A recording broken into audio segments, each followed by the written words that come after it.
A paz do Senhor Jesus, meus irmãos, sou Gustavo do canal Alerta Profético, bem-vindos a mais um vídeo.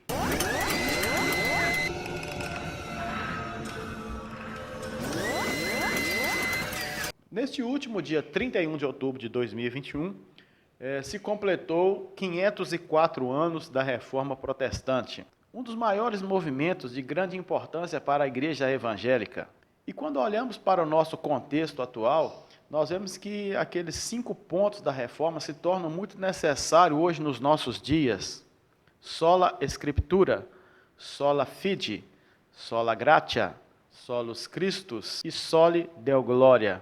Ou seja, somente as Escrituras, somente a fé, somente a graça, somente Cristo, somente a Deus toda a glória. No passado, houve uma necessidade dessas 5 solas. Por quê? Porque a tradição estava acima das Escrituras. As bulas, as encíclicas papais, a infalibilidade papal. Então, essas tradições estavam acima das Escrituras sagradas. A salvação era manipulada pelos homens, mediante o pagamento de indulgências e pela compra de relíquias sagradas. A salvação era por obras, pelo esforço humano, através das penitências, das esmolas e dos rituais que eram feitos. Cristo mediava, mas também Maria mediava, e os apóstolos mediavam, e o Papa também mediava. Então havia vários mediadores, e toda a glória recaía sobre o Papa e sobre a instituição, sobre a Igreja Católica que dominou aquele período. E nós vamos falar nesse vídeo sobre a necessidade da reforma nos dias atuais. Veja bem, o primeiro ponto da reforma, sola Scriptura, ou seja, somente as Escrituras, que falou sobre um retorno à palavra de Deus, um retorno às Escrituras. Logo após o período da Igreja Primitiva, com a morte de todos os apóstolos, vem o período da patrística, e muitas heresias começaram a se infiltrar no meio da Igreja. Nós temos alguns grupos que se destacaram muito nessa época da patrística. Vou falar apenas de 2 aqui. Havia um grupo chamado docetismo. Então, o que o docetismo dizia? Que Cristo não havia encarnado, que toda a aparição de Cristo era como se fosse um fantasma que estivesse aparecendo. E que Cristo, quando ele apareceu, ele veio revelar um conhecimento secreto, um conhecimento mágico, um conhecimento misterioso. E sem esse conhecimento secreto, ninguém teria acesso à salvação. Apenas essas pessoas especiais, as pessoas que foram escolhidas para receber este ensinamento secreto. Então era o docetismo que ensinava isso. Havia um outro grupo também que se destacou muito, que era o montanismo, criado por Montano, que era uma espécie de movimento pentecostal medieval. Eles defendiam a glossolalia, o falar em línguas estranhas, eles defendiam o êxtase religioso, então as pessoas entravam em êxtase. Eles praticavam o profetismo, então ficar profetizando uns aos outros. O uso do véu era exigido pelas mulheres, e esse grupo se denominava pneumáticos. Eles diziam assim, olha, nós somos pneumáticos, nós somos movidos pelo sopro de Deus. Então Deus revela a nós coisas que não revela mais a ninguém. Deus se move no nosso meio e de uma forma que ele não se move em outros grupos. Então, nós temos aqui um exemplo de uma seita pseudo-cristã com raiz no gnosticismo. Então, o montanismo, eles diziam assim, ó, somos pneumáticos, inspirados pelo sopro divino. Somos diferentes dos demais cristãos, porque os outros cristãos eram considerados psíquicos e racionalistas. Ou seja, nós somos inspirados pelo sopro divino. Nós recebemos revelações que ninguém recebe. E os outros cristãos, os outros grupos, as outras igrejas, são racionalistas, são psíquicos. Então, nós temos a revelação e todos os outros grupos, eles andam na razão, no psique humano. Eles valorizavam a experiência no espírito como base do movimento. Então, a base do movimento não era a Bíblia, mas a base do movimento era a experiência no espírito. Muitas igrejas deixaram de ser bíblicas e passaram a ser místicas. Então temos grupos cristãos que não são mais bíblicos, mas são extremamente místicos, onde visões, revelações, profecias, experiências passam a ser a base do movimento. novas revelações que nem Jesus teve, mas esse grupo está recebendo agora. Então, é a base de alguns movimentos, de alguns grupos. Daí a necessidade de voltarmos para a palavra, do sola escritura, somente as escrituras. Precisamos voltar para a Bíblia. Voltar à palavra é voltar para todos os princípios bíblicos. Isso não é rejeitar, não é negar a operação do Espírito Santo, não, porque está na Bíblia a operação do Espírito Santo. Existe a operação verdadeira do Espírito Santo. Existem dons espirituais verdadeiros que são manifestos nos dias atuais. Mas precisamos discernir aquilo que é do Espírito e aquilo que é do homem, da mente humana. A outra necessidade do sola escritura, somente a palavra, porque naquela época, no período das trevas, a igreja ela se proclamou maior do que a Bíblia, debaixo de dois argumentos. Eles diziam o seguinte, a igreja não veio da Bíblia, a igreja não nasceu da Bíblia, mas a Bíblia nasceu da igreja. Então esse era o argumento deles, né? Diziam que a igreja veio primeiro e só depois a Bíblia foi escrita. Então diziam o seguinte, logo a igreja é maior do que a Bíblia.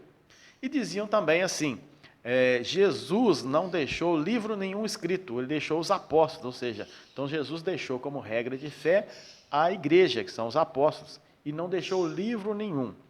Então, argumentos que quem não tem um conhecimento bíblico vão gostar, vão achar até bonitinho esses argumentos. Porém, Jesus ele sempre citou a palavra. Vemos, por exemplo, Jesus quando foi tentado por 3 vezes, ele sempre enfatizou, está escrito, está escrito, está escrito. Então Jesus sempre apontou para as escrituras e vários outros textos que nós temos na palavra de Deus. Mas a igreja então se considerava maior que a Bíblia, superior à Bíblia. Então diz assim, olha, nós somos o único lugar onde há salvação. Temos alguns relatos aqui, vou estar lendo aqui para os irmãos. Veja bem aqui, a igreja como dona da salvação. O Papa Inocêncio III, ele disse o seguinte, ele viveu no ano de 1198 a 1216. Ele diz assim, de coração cremos e com a boca confessamos uma só igreja, que não de hereges, só a santa, a romana, a católica e a apostólica, fora da qual cremos que ninguém pode ser salvo. Então veja bem, o Papa Inocêncio III falou que fora da igreja católica não há salvação. Então a igreja como dona da salvação, quem não está lá não é salvo. No 4º concílio de Latrão, no ano de 1215, afirmaram o seguinte, há apenas uma igreja universal dos fiéis, fora da qual absolutamente ninguém é salvo. E aí no cânon 3º desse concílio, eles afirmaram o seguinte, nós excomungamos e anatematizamos toda heresia erguida contra a santa, ortodoxa e católica fé sobre a qual nós acima explanamos. Ou seja, só tem salvação aqui. Quem sair, nós anatematizamos. Ou seja, quem sair, ele se torna anátema, ele se torna maldito. Olha só que expressão que desde 1215 já existe no meio religioso e que se repete muito nos nossos dias, né?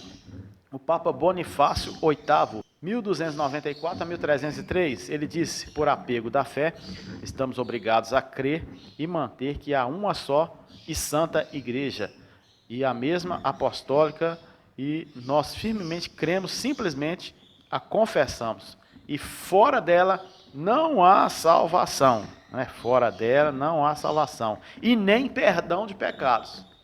Então quem está fora não tem salvação e nem perdão. Não existe perdão para quem sai desse grupo. Então não tem perdão, não tem que perdoar. Olha só que discurso antigo que volta para os nossos dias hoje. Interessante, né? No Concílio de Florença, 1438 a 1445, firmemente crê, professa e predica que ninguém que não esteja dentro da Igreja Católica, não somente os pagãos, mas também judeus, os hereges, e os cismáticos não poderão participar da vida eterna, irão para o fogo eterno que está preparado para o diabo e seus anjos, a não ser que antes da sua morte se unirem a ela. Então vemos aqui, nesses relatos, a igreja como dona da salvação. Um discurso que hoje em dia também se repete, né? Alguns grupos vão dizer assim, nós somos a única obra, somos a única igreja verdadeira, só aqui a salvação, fora daqui não há salvação. Quem está fora é um apóstata, quem está fora é um caído. Então, o mesmo discurso lá de antigamente se repete nos nossos dias. O segundo ponto da reforma, sola fide, ou seja, somente a fé. Qual a importância do somente a fé? O somente a fé combateu a heresia da salvação pelas obras, ou seja, do esforço humano, de cumprir rituais, da devoção aos santos, de obedecer todas as orientações passadas pela igreja dominante da época. Efésios 2, 8 e 9 vai esclarecer muito bem esse assunto.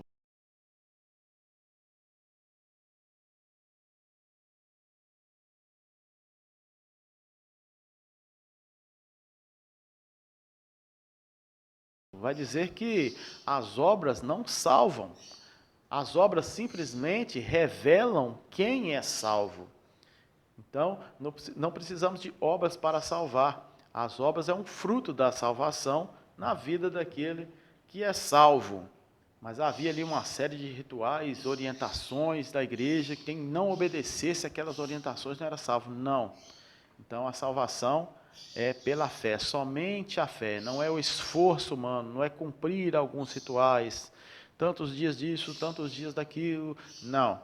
Então, é a fé. O terceiro ponto aqui, sola gratia, somente a graça. Então, esse ponto aqui combateu as indulgências, a missa pelos mortos, a compra de perdão dos pecados, a penitência e a confissão auricular. Ou seja, havia naquela época também muitas relíquias sagradas, né? Vendia-se muitos objetos sagrados. Alguns exemplos, o cinto de Maria, a palha da manjedoura de Jesus, foligens da fornalha onde Sadraque, Mesaque e Abednego foram lançados, pedaços da cruz de Cristo, pena de anjo, cabeça do João Batista. Inclusive havia 3 cabeças do João Batista, né? Uma em cada lugar diferente. Na Espanha havia restos mortais de 15 dos 12 apóstolos. Então vejam bem, com algumas loucuras, né? Então esses objetos eram vendidos, quem tinha posse desses objetos estava com a sua salvação garantida. Vemos então a necessidade do sola gratia nos nossos dias também. Porque assim como havia aquele comércio da fé lá no passado, vivemos dias também em que um comércio intenso da fé toma conta de alguns grupos, né? Vemos o comércio da fé, a barganha religiosa, pessoas também vendendo objetos considerados sagrados, objetos considerados ungidos, né? Então isso é o comércio da fé. E isso não salva, o que salva é a graça de Deus manifestada sobre a nossa vida. O quarto ponto da reforma, que é necessário também nos nossos dias, é o solos Christus, ou seja, somente Cristo salva, porque na época lá falavam que Cristo salva, mas que também Maria salva, que os apóstolos salvam, que o Papa salva. Então há uma necessidade de retornarmos para esse princípio, somente Cristo, só Cristo salva, porque vivemos dias em que homens, líderes, instituições são vistos, são colocados na posição de semideuses. Então, o líder ou uma instituição, ela tem esse poder de salvar, de abençoar as pessoas. Então, há necessidade de somente Cristo. Então, não é as pessoas, não são as lideranças, mas apenas Cristo, somente a Cristo. E o último ponto da reforma, o soli deo glória, ou seja, somente a Deus a glória. Por quê? Porque a glória lá no passado recaía sobre o homem, sobre o líder, sobre o Papa. E hoje em dia nós vemos muitas vezes o homem tomando para si a glória de Deus. Vemos muito hoje em dia o antropocentrismo tomando conta de algumas igrejas. Ou seja, o antropocentrismo, ou seja, o homem é o centro de tudo. Vemos até mesmo no meio dos pregadores, não existe mais, agora surgiu uma nova classe de pregador, né? Então surgiu uma nova classe de pregador agora chamado coach. É o estilo de pregação que vai massagear o ego das pessoas. Então, voltado ali para o antropocentrismo, o homem se torna o centro de tudo. Mas vemos então a necessidade de só lhe deu glória, somente a Deus toda a glória. A glória não é do homem, mas a glória pertence a Deus. Esse é o alerta profético de hoje. Chegamos ao final desse vídeo, pedimos mais uma vez o seu apoio, em deixar aí o seu joinha, em se inscrever no nosso canal, se você ainda não é inscrito, e ativar o sininho de notificação, para que você possa ser avisado todas as vezes que colocarmos um vídeo novo. Que Deus te abençoe, até o próximo vídeo.